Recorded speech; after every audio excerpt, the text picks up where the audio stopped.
Nous avons passé ensemble une semaine qui doit laisser des traces.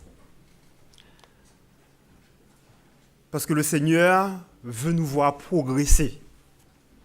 Le but de Jésus-Christ, ce n'est pas de trouver ses enfants toujours dans la même situation, avec les mêmes travers, mais c'est de voir ses enfants évoluer et finalement lui ressembler.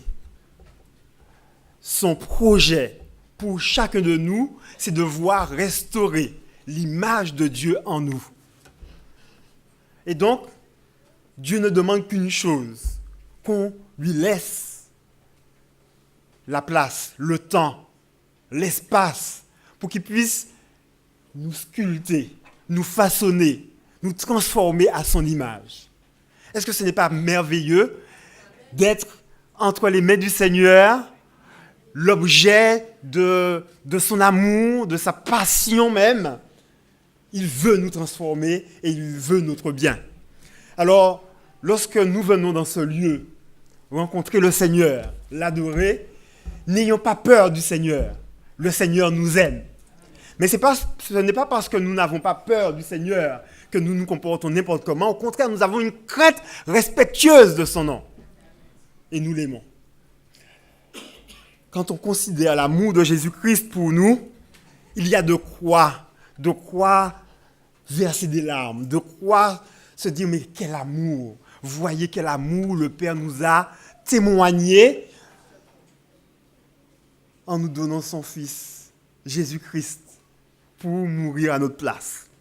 Alors cet après-midi, nous sommes là pour partager ce repas du Seigneur. C'est un partage particulier parce que le Seigneur est là. Bien qu'invisible, il est présent.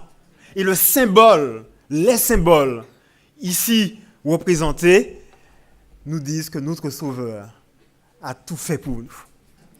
Alors je voudrais vous emmener à considérer une fois de plus cette communion.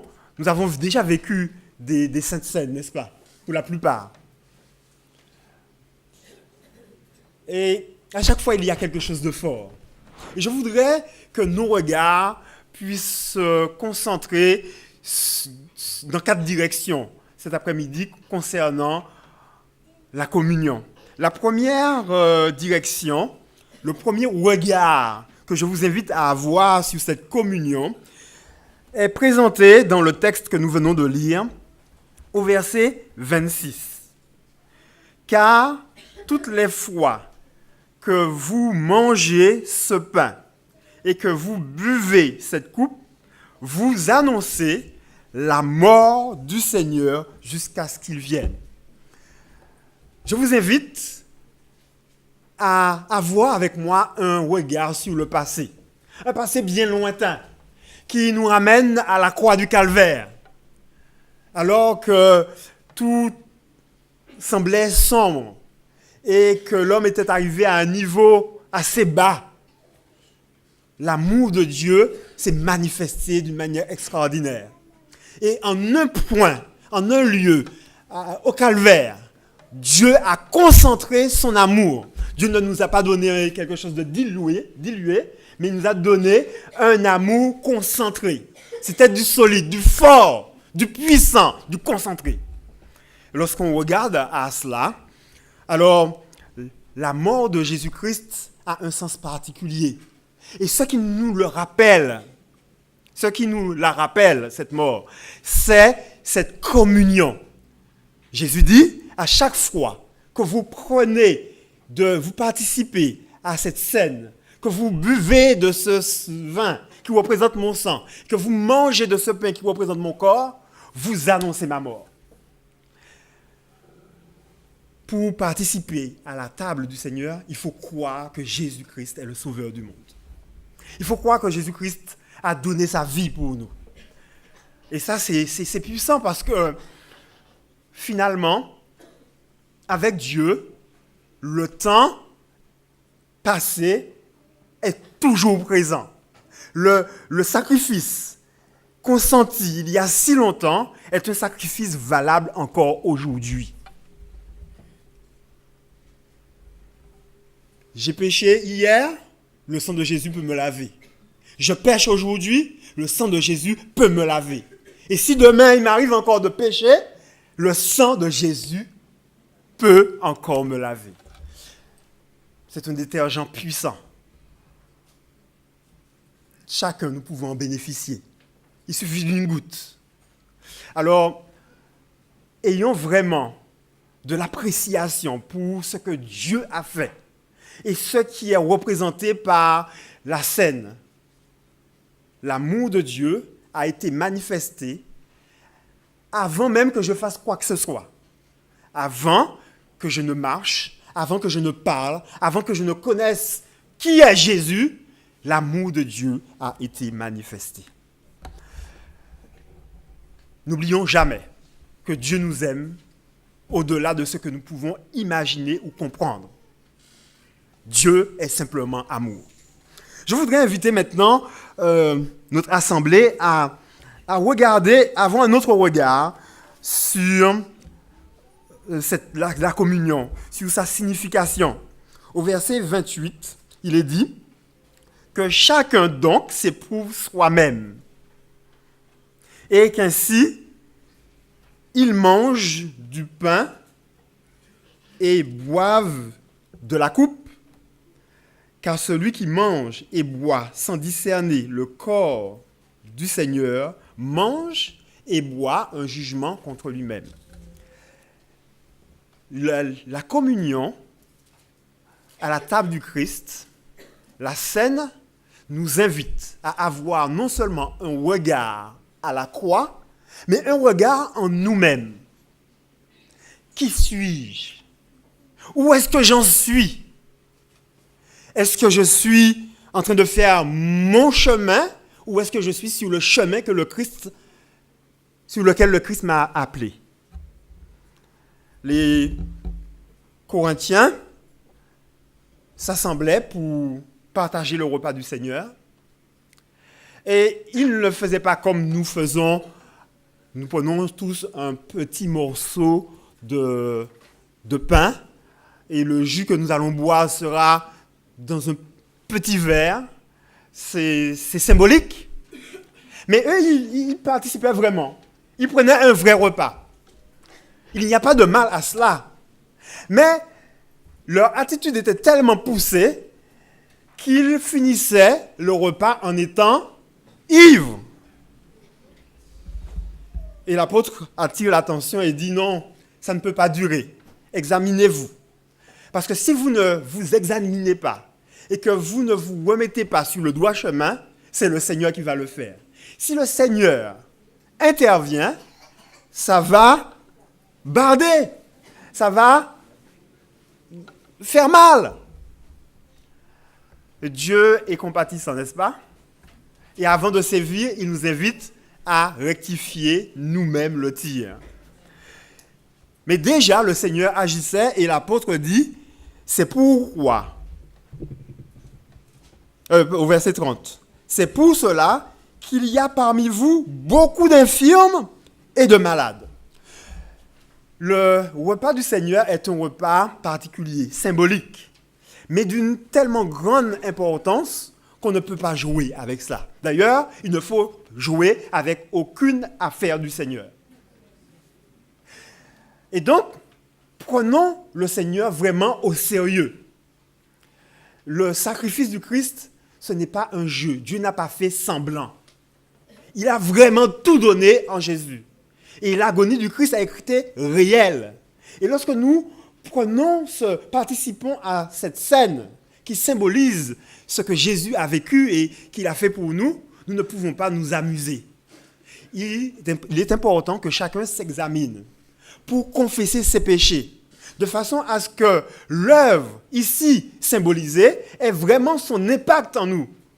Nous ne pouvons pas dire oui au Seigneur et en même temps jouer au carnaval.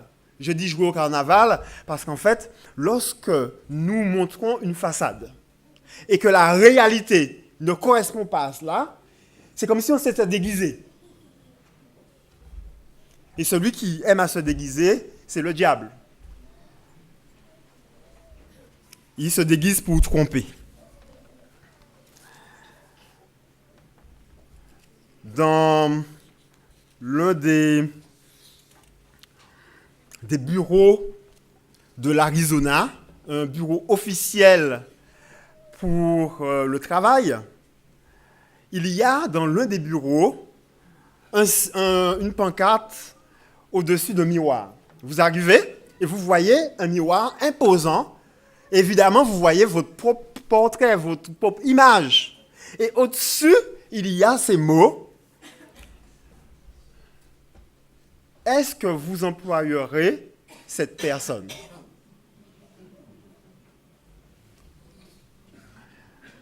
L'examination personnelle. Êtes-vous prêt à employer cette personne?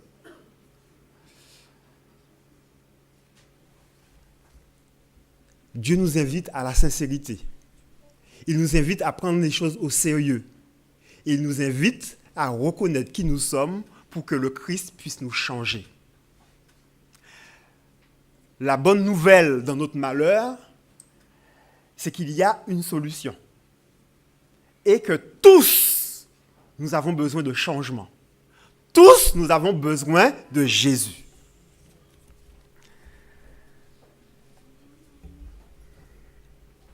Un troisième regard concernant la scène se trouve au chapitre 10, toujours 1 Corinthiens, chapitre 10, verset 17.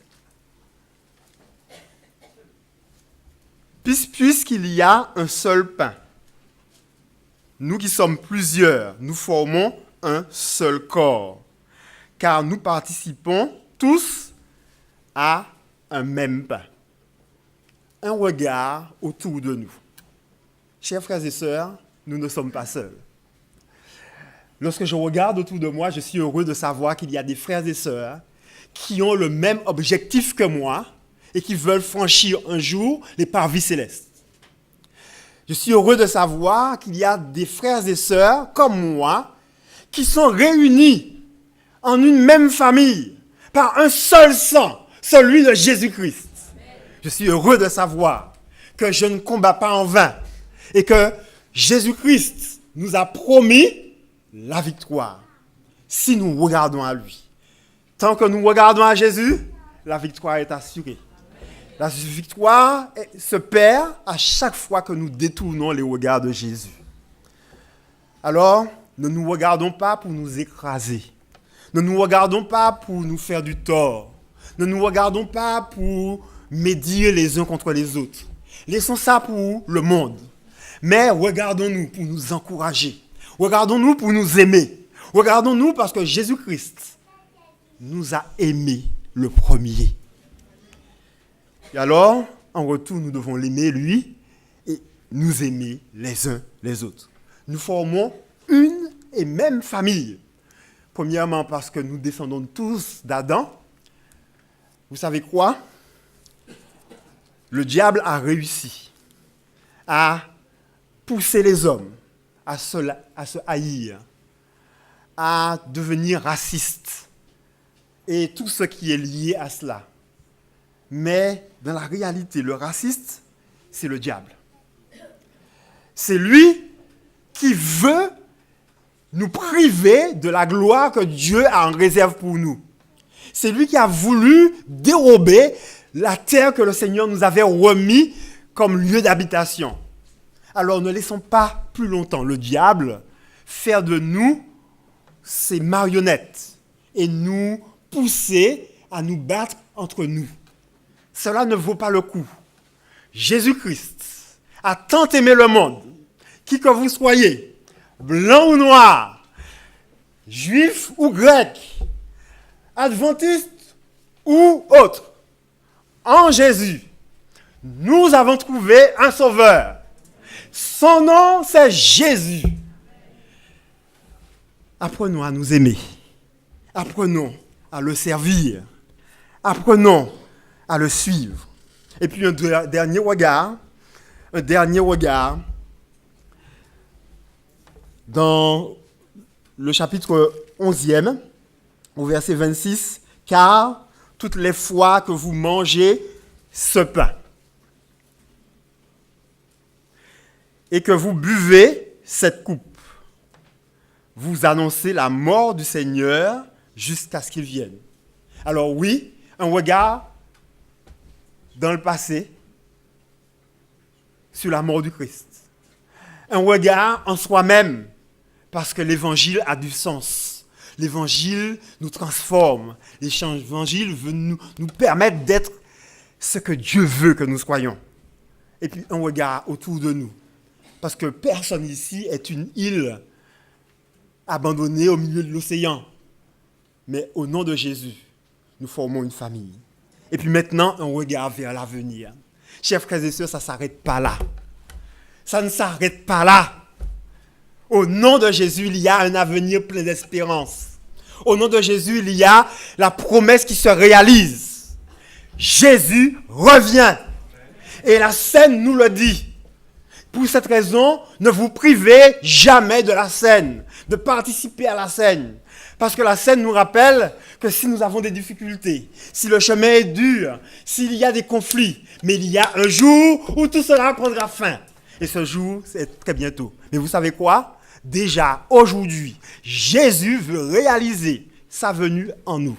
Parce que pour que je puisse participer à ce retour en gloire de Jésus, je dois déjà participer à son retour, à sa venue, déjà dans mon cœur. Si Jésus n'habite pas dans ma vie, lorsqu'il viendra, je ne pourrai pas l'accueillir. Je ne pourrai pas soutenir sa venue.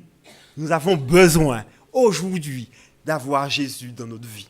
Et donc, la scène nous invite justement à cette alliance, alliance de paix. À chaque fois que dans la Bible, il y a une alliance, il y a le vin, il y a le repas, et puis il y a ces paroles du Seigneur. Et donc, tout est rassemblé ici. Il y a le vin qui représente le sang du Christ, il y a le pain qui représente son corps, et en même temps, le vin et le pain représentent la parole écrite. Nous avons tout. Et il y a cette promesse du Seigneur. Il est avec nous jusqu'à la fin.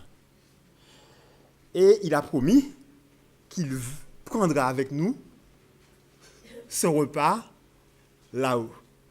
Le Seigneur nous attend. Le Seigneur nous attend. Et il nous invite à nous préparer pour ce prochain et glorieux retour. Alors, lorsqu'on parle de réveil et de réforme, cela est d'autant plus important que nous ne voulons pas être laissés derrière. Nous ne voulons pas être abandonnés alors que Jésus revient, qu'il prend les autres et que nous ne sommes pas là. Non. Ce serait trop triste d'avoir participé pendant tant de temps aux activités d'église, d'avoir été présent à l'église pendant des années, peut-être au premier banc, même si c'est le dernier banc, c'est la même chose.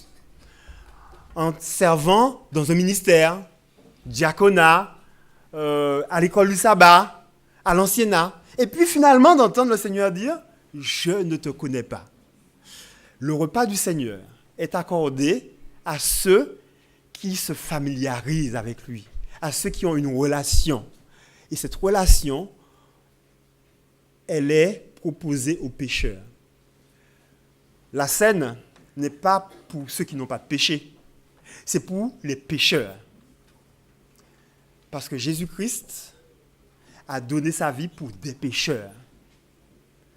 Ceux qui peut-être avaient un travers dans leur vie, un vice, ou simplement étaient fils d'hommes avec des tendances.